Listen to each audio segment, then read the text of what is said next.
à tous, bienvenue à votre émission dédiée au leadership et à l'entrepreneuriat.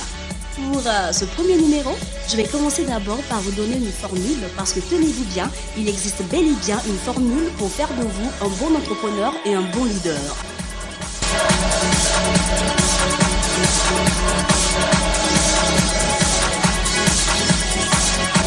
Comme je vous l'ai dit, je vais me charger de vous donner une formule pour faire de vous de bons leaders et de bons entrepreneurs. Et il existe bel et bien une formule qui vous permettra d'être de très bons leaders. Et cette formule est celle que nous appelons les 4 impératifs du leadership. Le premier est d'inspirer la confiance. Une relation de confiance est bâtie à travers le caractère et la compétence. Une des 21 lois du leadership est la loi du terrain ferme qui dit « La confiance est le fondement du leadership ».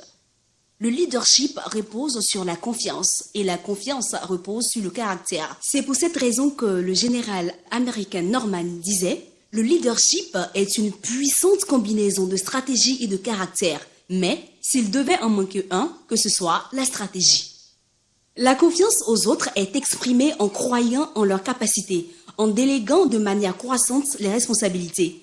La confiance est inspirée lorsque ta préoccupation est d'ajouter de la valeur dans la vie des autres. Le deuxième impératif est de clarifier le but. Il n'y a pas de leadership sans but. Il n'y a pas de leadership sans vision. Le point de départ du leadership, c'est un individu possédant une cause, une vision, un rêve. Le troisième est d'aligner les systèmes. Il s'agit ici de créer un environnement en congruence avec la vision, une structure propice à la réalisation de notre vision. Cela signifie également ne pas permettre qu'il y ait un conflit entre ce qui est important et ce que tu mesures. Par exemple, plusieurs entreprises affirment que les hommes sont leur plus grand atout, mais en réalité, les structures et les systèmes mis en place ne le reflètent pas. Enfin, le quatrième point est le fruit des 3 premiers. Libérer le talent. Lorsque tu inspires confiance, tu partages un but commun et tu crées un environnement propice. Alors, les collaborateurs sont libérés, galvanisés et responsabilisés. Leur talent est relâché de sorte que leur plein potentiel, leur intelligence et leur créativité sont pleinement utilisés. Voici la formule que j'avais pour vous aujourd'hui afin de faire de vous de bons leaders.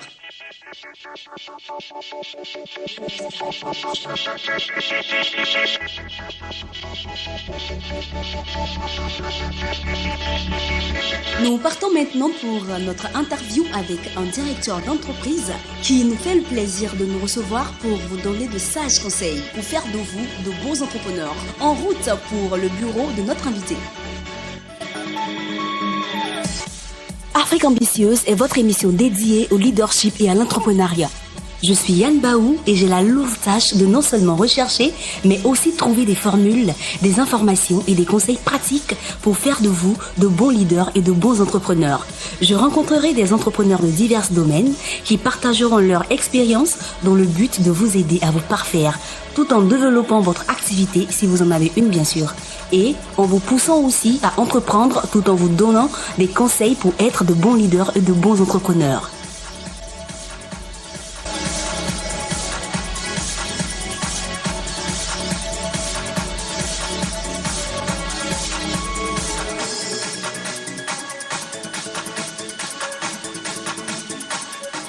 Bonjour Monsieur le Directeur. Bonjour Madame la Directrice. Nous vous remercions de nous recevoir aujourd'hui dans vos locaux. Et pour permettre à ceux qui nous suivent de mieux vous connaître, nous allons vous demander de vous présenter. D'accord, je pense que déjà pour commencer, je commence par vous remercier de vous être déplacé. C'est un véritable plaisir de vous recevoir dans nos locaux. Pour venir à la deuxième phase de votre intervention, ma présentation est la suivante. Je suis Fofana Amadou Mohamed à l'état civil, communément appelé Mohamed Fofana.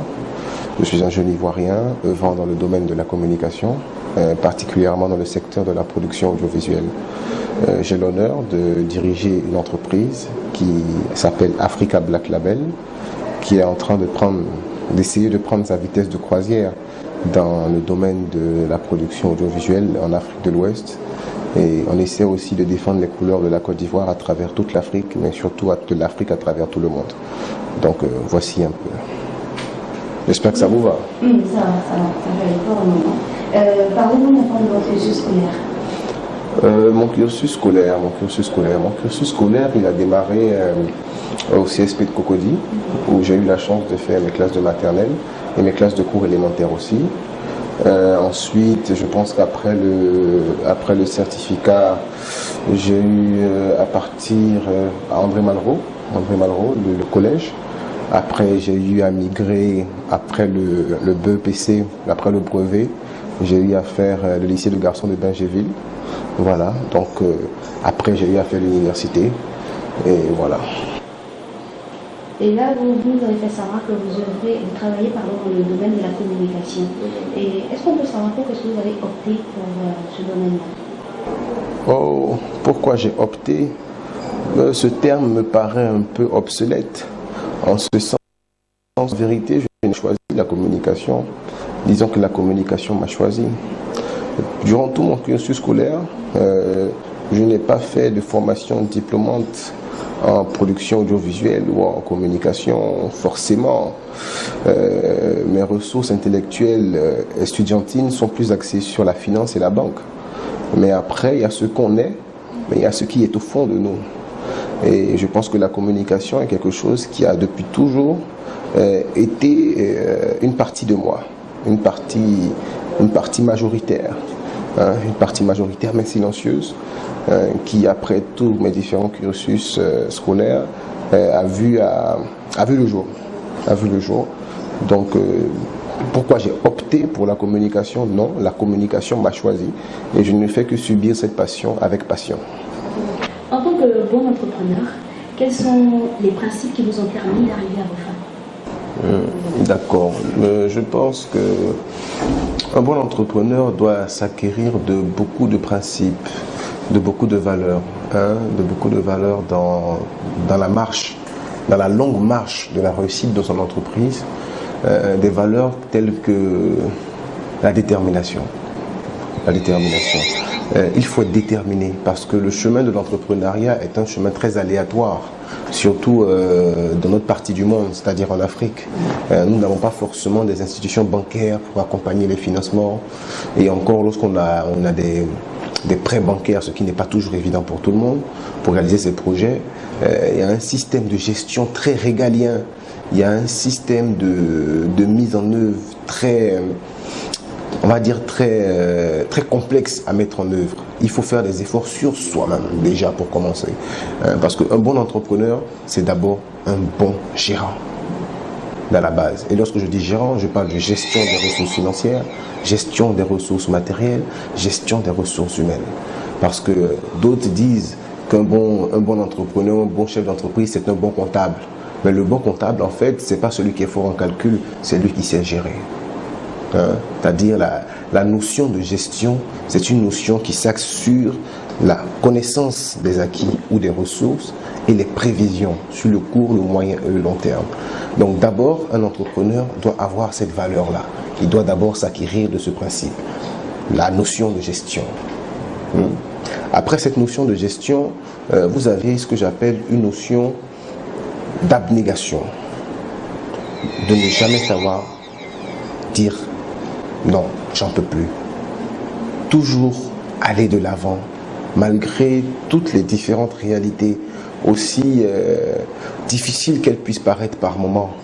Vous savez, j'aime donner parfois un conseil à des jeunes frères. Je dis, quelle est la différence entre un édifice et quelle est la différence entre une construction? Vous savez c'est quoi la différence? C'est qu'un édifice se bâtit. Afrique Ambitieuse est votre émission dédiée au leadership et à l'entrepreneuriat. Je suis Yann Baou et j'ai la lourde tâche de non seulement rechercher, mais aussi trouver des formules, des informations et des conseils pratiques pour faire de vous de bons leaders et de bons entrepreneurs.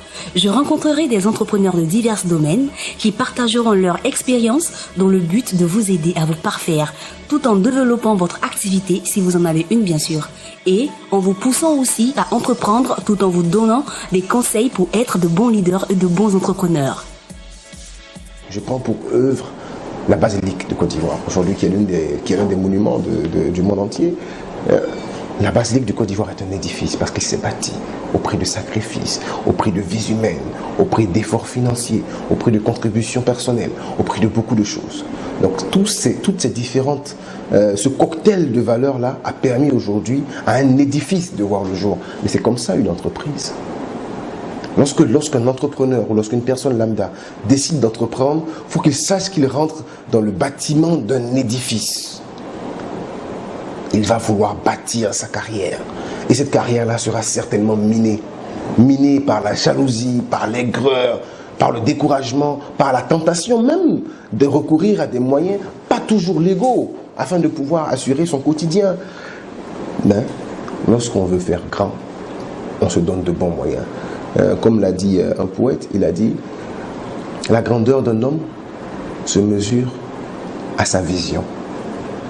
Un grand homme, c'est d'abord un homme qui a une vision grande. Et lorsque je parle de vision grande, je parle de vision grande sur le long terme. La plupart des jeunes entrepreneurs aujourd'hui, ou des jeunes,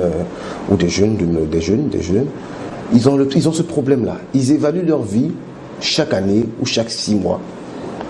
Il y a 6 mois, depuis 6 mois je galère, depuis 8 mois mon projet ne voit pas le jour, depuis 1 an c'est chaud.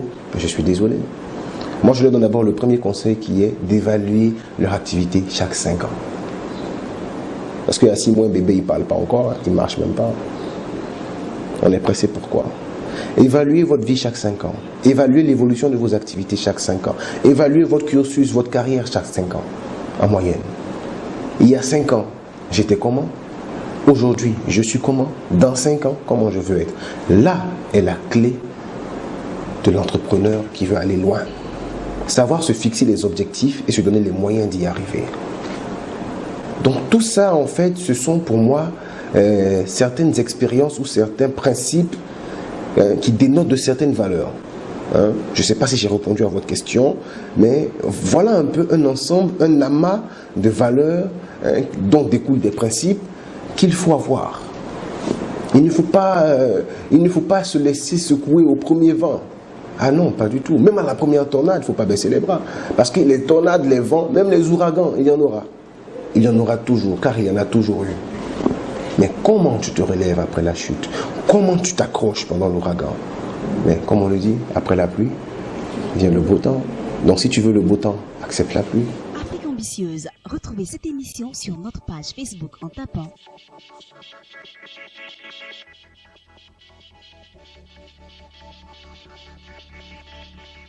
En tant qu'entrepreneur, quels sont les problèmes auxquels vous avez fait face dans vos débuts?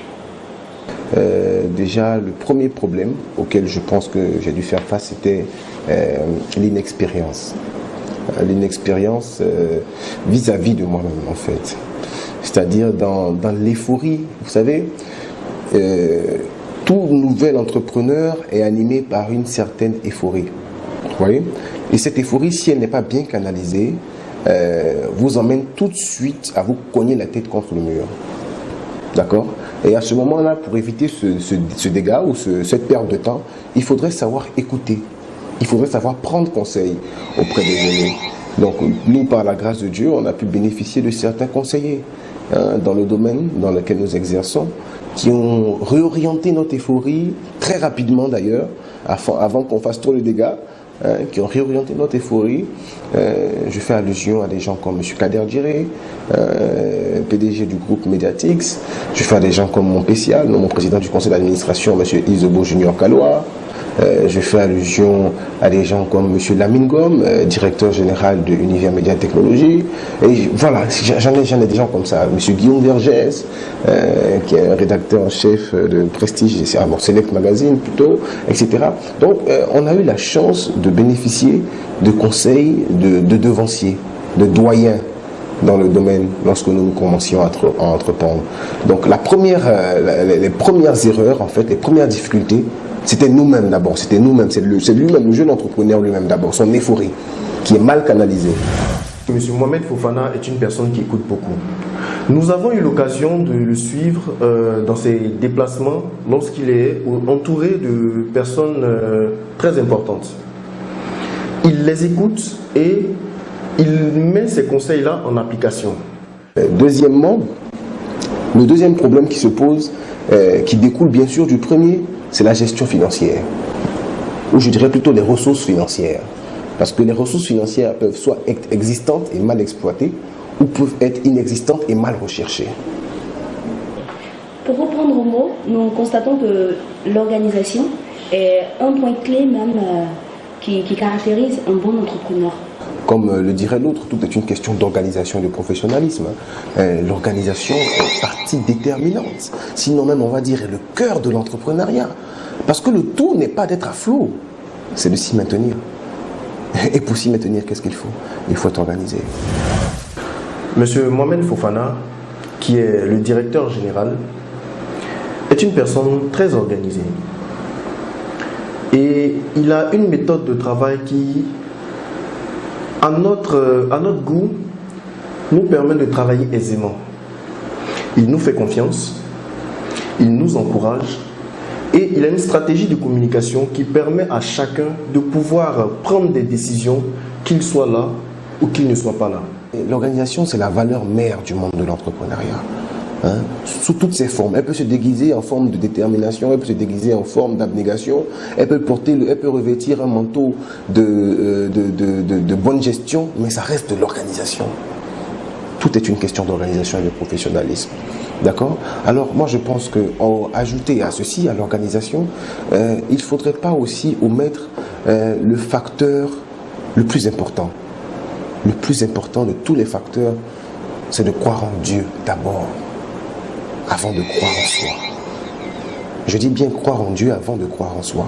Je ne dis pas croire en soi et après croire en Dieu.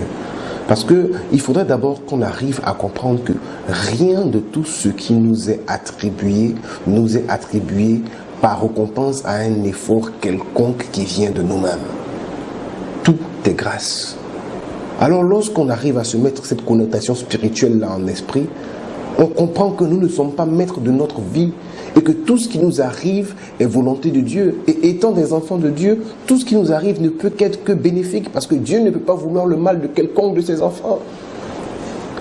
Ça peut paraître un peu spirituel ou je ne sais pas comment chacun a sa manière de voir, mais j'estime que dans la vie d'un entrepreneur, la spiritualité joue à 90%. Afrique Ambitieuse Mag. Téléchargez votre magazine dédié au leadership et à l'entrepreneuriat à l'adresse suivante.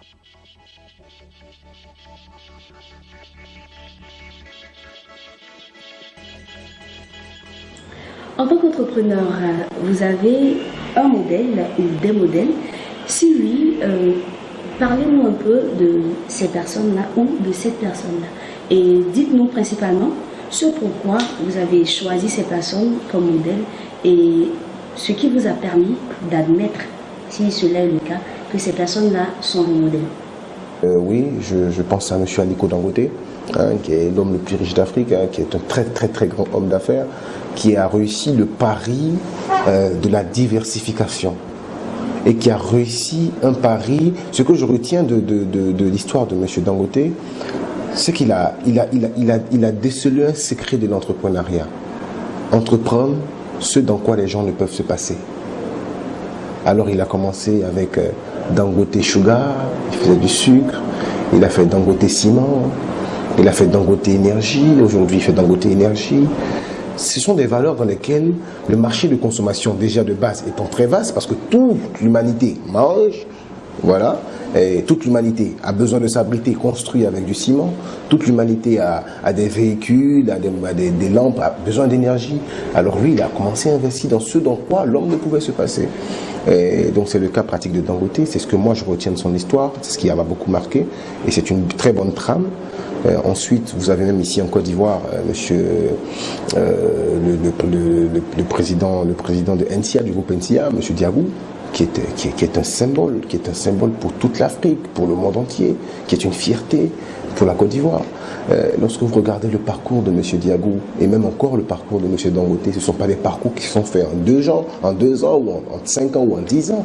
C'est des parcours qui relèvent de plusieurs décennies. Aujourd'hui, on regarde de loin les fruits de des empires qu'ils ont installés. Mais ces empires en question, ce sont des édifices, comme je le disais plus tôt. Ce sont des choses qui sont bâties à coups de sueur, à coups de pioches profondes, à coups de dur labeur. Et aujourd'hui, quand vous regardez ça, ce sont des modèles pour nous. Déjà dans le monde de l'entrepreneuriat, pour moi, ce sont des modèles. Et voici les raisons pour lesquelles je les ai choisis. Monsieur le directeur, nous souhaiterons avoir votre mot de fin et les conseils que vous pouvez donner à tous ceux qui vous suivent. Je pense qu'il faudrait que la jeunesse africaine s'unisse, qu'on arrive à comprendre que le monde évolue par poule, par catégorie. Les devanciers d'hier sont les leaders d'aujourd'hui. Et nous, aujourd'hui, les jeunes entrepreneurs, après-demain ou demain, sommes appelés à diriger ce monde, ce pays, ce continent, à tous les domaines, parce que le monde évolue par poule, par catégorie. Alors je demande à l'Afrique et aux Africains, aux Ivoiriens, de rester unis, de croire en Dieu, de croire en soi, de ne jamais baisser les bras et de toujours chercher à bâtir chaque jour qui passe le lendemain meilleur qui fera qu'arrivera le jour de leur jour. Sur ce, merci. Vous êtes entrepreneur et vous voulez partager votre expérience afin d'aider la jeunesse à mieux s'orienter. Contactez-nous ou envoyez-nous un message à l'adresse suivante. Après l'entretien avec notre invité, M. Mohamed Fofana, nous entamons la dernière rubrique réservée aux astuces. Tout ceci dans le but de faire de vous de bons leaders et de bons entrepreneurs. L'astuce que j'ai pour vous aujourd'hui est la pratique du jeu. Parce que tenez-vous bien, pratiquer un jeu ou apprendre à y jouer a beaucoup de vertus pour un bon leader et un bon entrepreneur. Pratiquer ou apprendre à jouer à un jeu développe votre capacité de réflexion, en ce sens que des idées souvent intéressantes et très pertinentes sont propres et communes à des amateurs d'un jeu bien défini. Par le biais du jeu, vous êtes amené à avoir une forme de réflexion vraiment très particulière, si et seulement si vous en avez la maîtrise. De ce fait, toute personne qui joue ou s'entraîne un peu à jouer à un jeu peut nettement améliorer sa concentration, sa mémoire, son application ainsi que son intérêt et ses capacités pour l'apprentissage en général. Le jeu améliore aussi votre manière de voir les choses par certains côtés et son caractère intuitif développe la perception, la curiosité, l'imagination et l'anticipation. Je vais vous donner des éléments qui sont très visibles et qui sont pratiquement évidents, qui sont bien évidemment apportés par la pratique du jeu. Il y a développer sa curiosité, s'amuser, maîtriser un jeu et respecter ses règles, les utiliser de manière convaincante, rencontrer des joueurs de divers horizons, vouloir vous améliorer, vous essayer à la compétition, améliorer votre analyse, améliorer aussi votre concentration ainsi que votre fiabilité. Vous avez automatiquement l'amour pour l'apprentissage, vous arrivez à mémoriser facilement, vous aimez ce que c'est que la réflexion. Le jeu que j'ai choisi de vous inciter à pratiquer est le jeu d'échecs. Ce jeu-là était le jeu favori du roi Napoléon qui lui était un grand stratège. Les avantages du jeu d'échecs sont les suivants. Il n'y a presque jamais d'erreur d'arbitrage. Vous n'avez pas besoin de vidéo pour valider le résultat. Il n'y a aucun problème de blessure physique et aucun problème d'intempéries. Et ce jeu-là peut être pratiqué soit entre amis, en famille ou sur Internet. Et il faut savoir que tout le monde peut y jouer. Donc, dès que vous vous adonnez à l'apprentissage du jeu d'échecs, vous pourrez bien évidemment être l'un des meilleurs joueurs d'échecs. Les qualités généralement reconnues aux bons joueurs d'échecs sont les suivantes. La curiosité, l'anticipation, la logique, la concentration, l'envie de progresser, l'humilité, le triomphe modeste, enfin, pas toujours, l'empathie, la créativité, la tolérance, l'envie d'apprendre, l'envie d'expliquer, l'abnégation, le respect, la volonté, la motivation et l'objectivité. Telles sont les qualités qui sont effectivement requises pour un bon entrepreneur et un bon leader. Alors, je vous incite tous à vous adonner à la pratique ou à l'apprentissage du jeu d'échecs. J'espère que vous avez bien pris note de toutes les informations que je vous ai données pour vous aider à être de bons leaders et de bons entrepreneurs. Rendez-vous est pris pour le prochain numéro et je me chargerai encore de vous donner des astuces, de bons conseils et tout ce cocktail-là pour vous aider à être de bons leaders et de bons entrepreneurs.